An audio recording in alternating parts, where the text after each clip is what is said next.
What's going on, guys, and welcome back to another video, and welcome to your stimulus package update, infrastructure update, and daily news report for Saturday, October 30th. So we actually have some very interesting news. Lawmakers are actually requesting that we see the Biden administration make some changes to their framework. What we are seeing is that right now, Democratic lawmakers are not extremely happy with the fact that there's not more for the American people. Lawmakers are extremely happy with the fact that the framework is out. We have some agreement. Senator Joe Manchin, he came up from $1.5 trillion to $1.75. That's good. That is progress. But many are saying that we need more. We need to provide changes to the current framework to make sure it suits where we are currently at. Make sure we can get the American people out from underneath this pandemic. So here's what's happening. In the upcoming $1.75 trillion bill, President Biden includes many provisions. However, many experts are saying this is not enough. They're saying it's just not enough. Take the IRS provision, for example. The framework is actually calling for $80 billion to expand the IRS to enforce new taxes. Experts say that the majority of unpaid taxes are actually coming from the top 1%. And that's about 25% of unpaid taxes come from the top 1%. 20% of those unpaid taxes come from the top 0.5%. Okay? So it's pretty much all at the top, which right now, according to the White House, they say that regular workers, they actually have a 99% compliance rate. Okay, and I want to explain why all this is dealing into this IRS enforcement. Right now, wealthier individuals are the ones getting away with not having to pay their fair share in taxes. This is what progressives have been calling for. Let's make sure the wealthier individuals are paying their fair share, whatever that may be. The IRS said this months ago that they will not have the ability to deliver more audits to wealthier individuals because they do not have the resources, that these are very complex tax returns, and the IRS doesn't have that many skilled auditors and the resources to go and collect these taxes. So the expectation right now is that the $80 billion investment into the IRS is just not going to be enough. It's not going to be enough because it takes time to help educate and train a newer agent to make sure that they can go and collect these taxes. But again, that's not something that's going to happen overnight. It could potentially take years. So when the Biden administration says, or the CBO, the Congressional Budget Office, is stating this provision is going to bring in about $200 billion in revenue, some say that they are expecting this is going to be far off. Right now, giving money to the IRS is not seen as the best move, but there's $80 billion going towards this.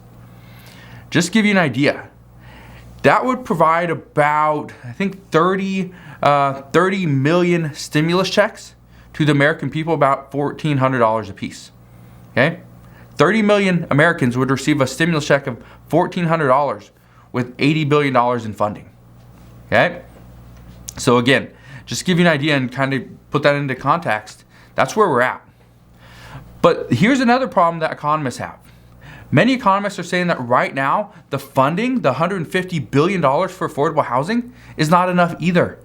This was cut from over $350 billion down to just $150 billion.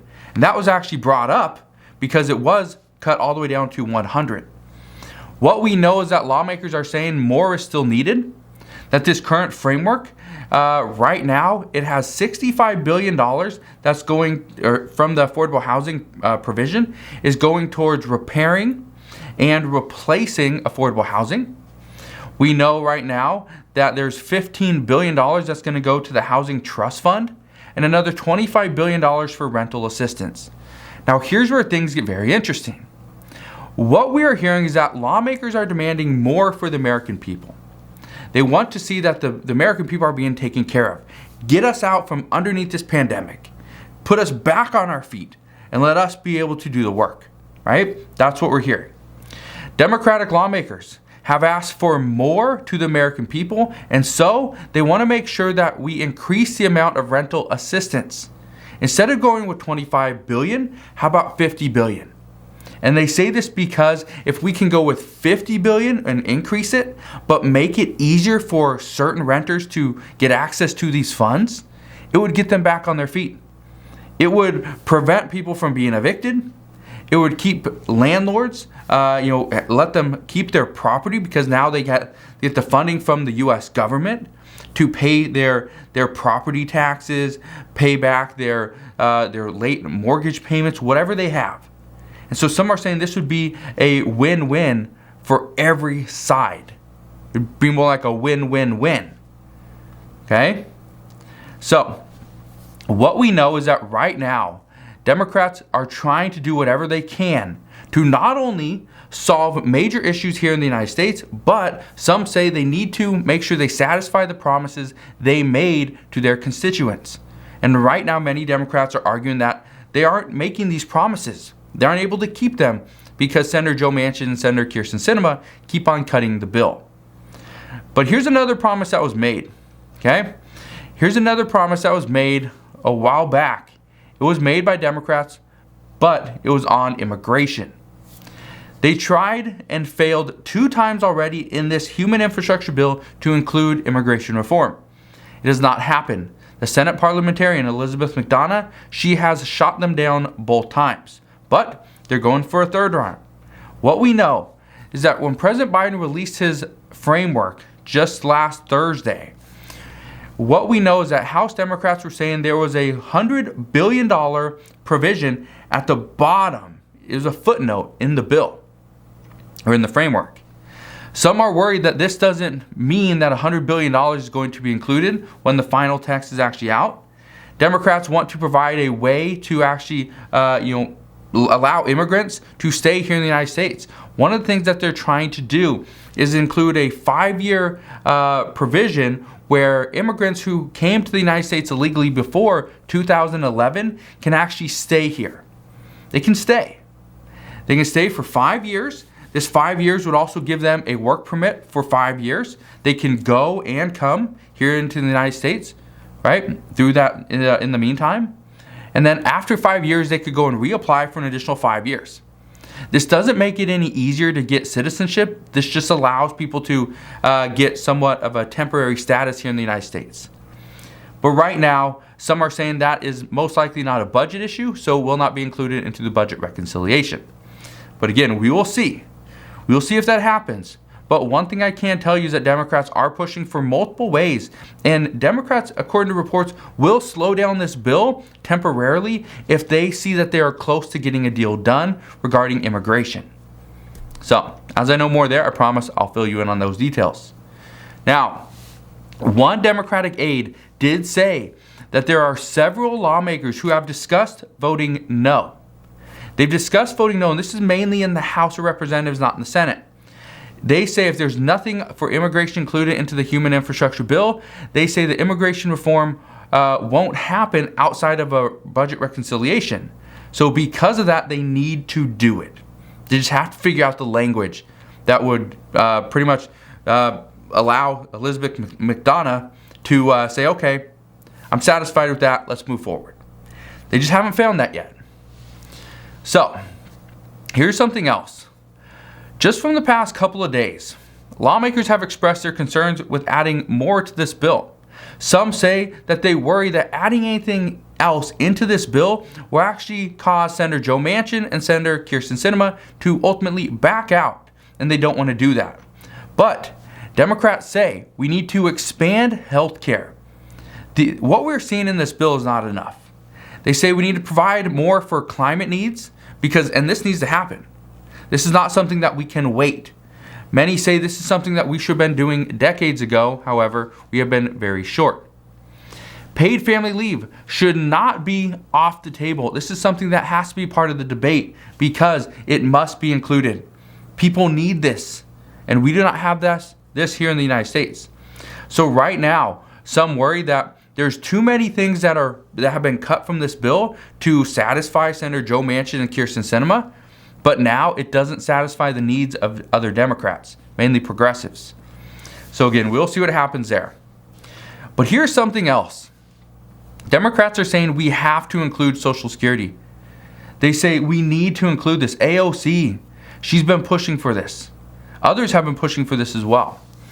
They say that the Social Security 2100 Act is something that needs to happen more now than ever before.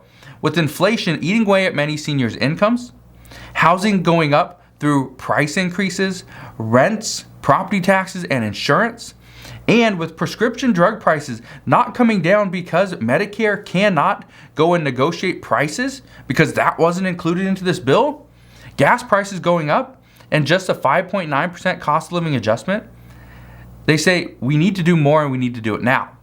But here's something else I want to say. 5.9% is a huge boost. That's a big boost.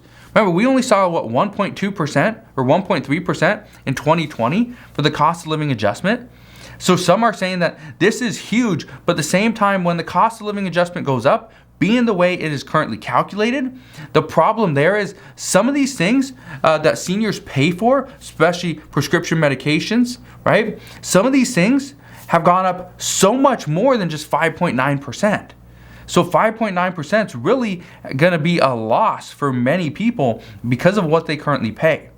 So we'll see what happens there. But this is also why the Social Security 2100 Act is calling for benefits to be at 125% of the federal poverty line.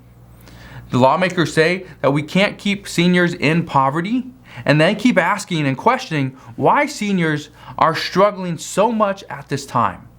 We cannot ask the question when we know the answer, and we are the problem with why there's no solution. So again, we'll see what happens there, but I promise I will keep you updated on what's going on regarding Social Security. Now, let's address the issues that Congress is currently facing. Yes, they're trying to get a bill done. Okay. They got so many other things on their plate, but here are the main ones. First, and this is a big one, and this is actually really good news. They must pass the government funding bill by December 3rd. That's currently when the government funding runs out. They still have to address how to increase the debt ceiling, and this must be done before December 3rd. At least that was the expectation. The original date that the U.S. would default on their debts was December 3rd.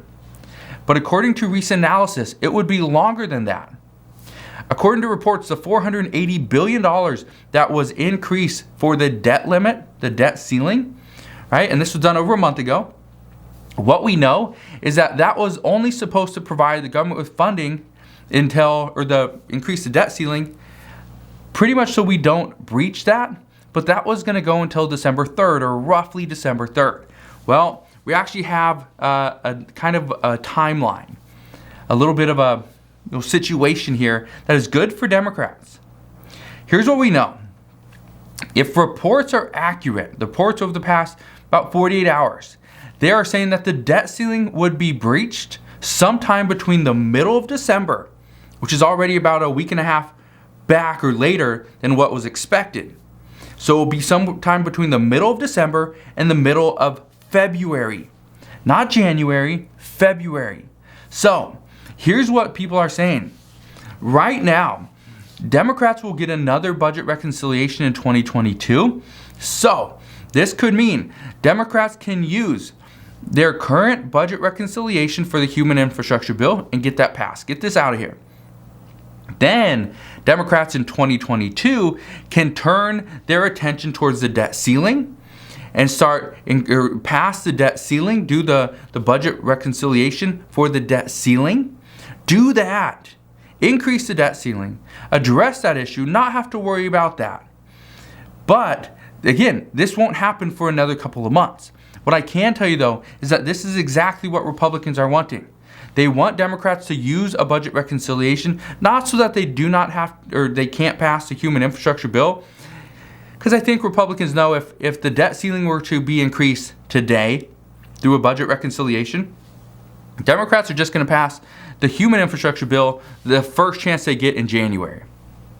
So what I can tell you is we are going to see most likely 2 budget reconciliations over the next few months. One's going to be on the human infrastructure bill that will pass first. The second will be on the debt ceiling. This is according to all reports, is that Democrats don't have a lot of options, but this is one of the options that many people say they need to address. So that is what we know as of right now. Again, there's a lot of discussions going on. There's a lot of stuff happening more on the back end. President Biden is still away. He will be away for a little while. But as we get more information on what Congress is discussing, when we're going to potentially see a vote, what the current outcome of this framework may look like, I promise I'll bring you all the latest news and updates. Again, I just want to thank you guys for watching. Have a wonderful rest of your Saturday. Have an incredible weekend as well. Consider subscribing, and I'll see you guys on the next one.